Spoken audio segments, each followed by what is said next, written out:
Students, இந்த வீடியோவில் நீங்கள் எப்படி இந்த சிம்பிளிஃபைட் ஃபொனட்டிக்ஸ் மெட்டீரியலை யூஸ் பண்ணணும் அப்படிங்கிறத நம்ம பார்க்கலாம். ஃபொனட்டிக்ஸ்னால் நம்ம லாங்குவேஜில் இங்கிலீஷில் படிக்கிற வேர்ட்ஸை எப்படி நம்ம ப்ரொனவுன்ஸ் பண்ணணும், அதாவது எப்படி உச்சரிக்கணும் அப்படின்னு சொல்லிக் கொடுக்குற ஒரு சப்ஜெக்ட். அது ஒரு மிகப்பெரிய சப்ஜெக்ட். இந்த மெட்டீரியலில் ரொம்ப எளிமையாக ஃபொனட்டிக்ஸை யூஸ் பண்ணி எப்படி நம்ம டெக்ஸ்ட் புக்கில் இருக்க வேர்ட்ஸை படிக்கலாம் அப்படிங்கிறத நம்ம பார்க்கலாம். ஃபஸ்ட் இந்த மெட்டீரியலை நீங்கள் ஜெராக்ஸ் எடுத்ததும் உங்கள் நேம் எழுதி ஸ்டிக் ஃபைலில் போட்டு வச்சுக்கோங்க. ஃபஸ்ட்டு பேஜில் ஆல்ஃபபெட்ஸை நான் கொடுத்துருக்கேன். உங்களுக்கு ஆல்ஃபபெட்ஸ் A to Z ஏற்கனவே உங்களுக்கு தெரிஞ்சிருக்கும்.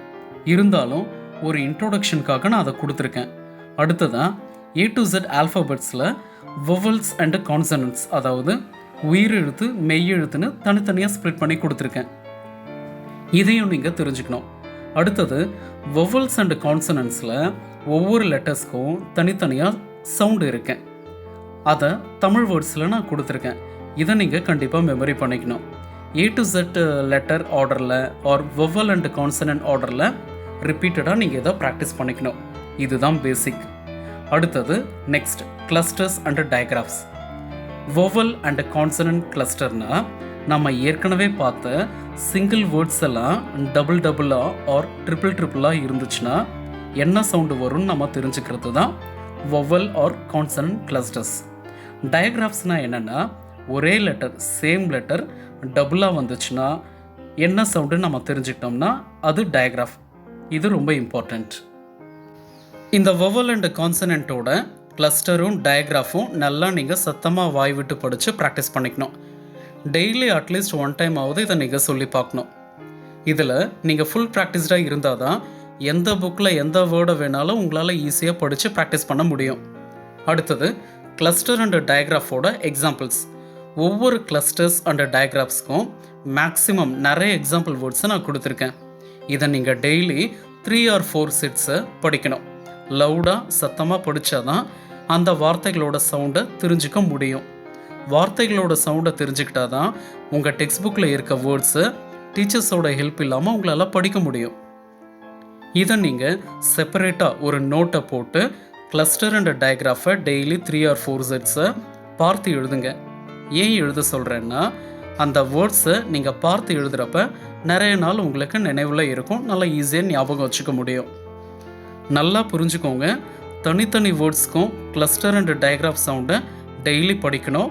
அண்டு 3 or 4 செட்டு அந்த கிளஸ்டர் அண்ட் டயக்ராஃபோட எக்ஸாம்பிள்ஸை ஒவ்வொரு நாள் நீங்கள் படிக்கணும். நீங்கள் நோட்டில் எழுதுகிறப்ப டிக்ஷனரி யூஸ் பண்ணி அதோட தமிழ் மீனிங்கையும் கண்டுபிடிச்சி எழுதுனா இன்னும் ரொம்ப யூஸ்ஃபுல்லாக இருக்கும். இதனால் டிக்ஷனரி யூஸ் பண்ணுற டேலண்ட்டும் உங்களுக்கு வரும். இதை நீங்கள் கிளாஸில் உங்கள் ஃப்ரெண்ட்ஸ் கூட, டியூஷனில் உங்கள் ஃப்ரெண்ட்ஸ் கூட, இல்லைனா வீட்டில் உங்கள் பிரதர் சிஸ்டர் கூட நீங்கள் சேர்ந்து படிக்கலாம். அடுத்ததான் மெத்தட் ஆஃப் ரீடிங் பேஜில் ஒவ்வொரு வேர்ட்ஸ்க்கும் எப்படி ஸ்ப்ளிட் பண்ணி படிக்கணுன்ட்டு ஒரு ஃபார்மேட் இருக்குது. அதை நீங்கள் நோட்டில் எழுதுகிற வேர்ட்ஸ்க்கு ப்ராக்டிஸ் பண்ணி பாருங்கள். இது வரைக்கும் நாம் பார்த்தது எல்லாமே ஓரலாக வாய் விட்டு படிக்கிறதுக்கு மட்டும்தான். அடுத்தது சைட் வேர்ட்ஸ் இருக்கும். சைட் வேர்ட்ஸ்னால் என்னென்னா நம்ம ஆங்கிலத்தில் இங்கிலீஷில் நம்ம படிக்கிறப்ப எழுதுகிறப்ப அடிக்கடி வர வேர்ட்ஸ் எல்லாமே இந்த சைட் வேர்ட்ஸ்ன்னு நம்ம சொல்லலாம். இந்த சைட் வேர்ட்ஸை நம்ம ஈஸியாக மெமரி பண்ணலாம் அண்டு புரிஞ்சுக்கலாம். இந்த மாதிரி சைட் வேர்ட்ஸை 1 letter 2 letter 3 letterன்னு 10 letter வேர்ட்ஸ் வரைக்கும் கிட்டத்தட்ட 1000 வேர்ட்ஸ் வரைக்கும் நான் இதில் கொடுத்துருக்கேன். இதை நீங்கள் உங்கள் டேலண்ட்டுக்கு ஏற்ற மாதிரி டெய்லி 10, 10 or 20 வேர்ட்ஸை நீங்கள் படித்து எழுதி பார்க்கலாம். சைட் வேர்ட்ஸை நீங்கள் பார்க்காம எழுதி பார்க்கணும். இந்த டிஃப்ரென்ஸை நீங்கள் புரிஞ்சுக்கணும். அதாவது ஃபொனட்டிக்ஸை ஓரலாக படிக்கணும், சைட் வேர்ட்ஸை பார்க்காம எழுதி பார்க்கணும். இதில் இருக்க அத்தனை வேர்ட்ஸையும் உங்களால் படிக்க முடியுமான்னா கண்டிப்பாக படிக்க முடியும். ஏன்னா இதில் நான் ஏற்கனவே சொல்லியிருக்கேன் 2000 வேர்ட்ஸ்க்கு மேலே இருக்கேன். ஃபொனட்டிக்ஸில் ஒரு 1000 வேர்ட்ஸ்க்கு மேலே இருக்கும் பார்த்து படிக்கிறதுக்கு. சைட் வேர்ட்ஸில் ஒரு 1000 வேர்ட்ஸ்க்கு மேலே இருக்கும் பார்க்காம எழுதி பார்க்குறதுக்கு. இது அத்தனையும் உங்களால் படிக்க முடியுமானா கண்டிப்பாக படிக்க முடியும். அதுக்கு உங்களுக்கு இங்கிலீஷ் மேலே ஒரு ஆர்வம், ஒரு பேஷன் இருக்கணும். ஏன்னா இன்றைக்கி இங்கிலீஷ் தான் எல்லாமே. இங்கிலீஷ் இல்லாமல் எந்த ஃபீல்டும் இல்லை. இன்றைக்கி நம்மளோட லைஃப்பில், ஸ்கூலில், காலேஜில், வேலை செய்கிற இடத்துல எல்லாமே இங்கிலீஷ் இருக்குது. ஸோ இங்கிலீஷ் ரொம்ப இம்பார்ட்டண்ட். எப்படி மேக்ஸில் டேபிள்ஸ் ரொம்ப இம்பார்ட்டண்ட்டாக இருக்கும், எப்படி கணக்கு பாடத்தில் வாய்ப்பாடு ரொம்ப முக்கியமோ அந்த மாதிரி இங்கிலீஷ்க்கு ஃபொனட்டிக்ஸ் ரொம்ப ரொம்ப முக்கியம். இந்த ஃபொனட்டிக்ஸை ரொம்ப எளிமையாக கற்றுக்க இந்த மெட்டீரியல் உங்களுக்கு ஹெல்ப் பண்ணணும்னு நான் நம்புகிறேன்.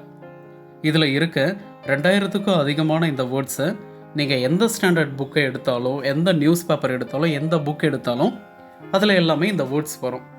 ஸோ இதில் இருக்க இந்த வேர்ட்ஸை நல்லா படித்து நீங்கள் ப்ராக்டிஸ் பண்ணி எழுதி பாருங்கள். ஓரலாக படிங்க, சைட் வேர்ட்ஸை பார்க்காம எழுதி பாருங்கள்.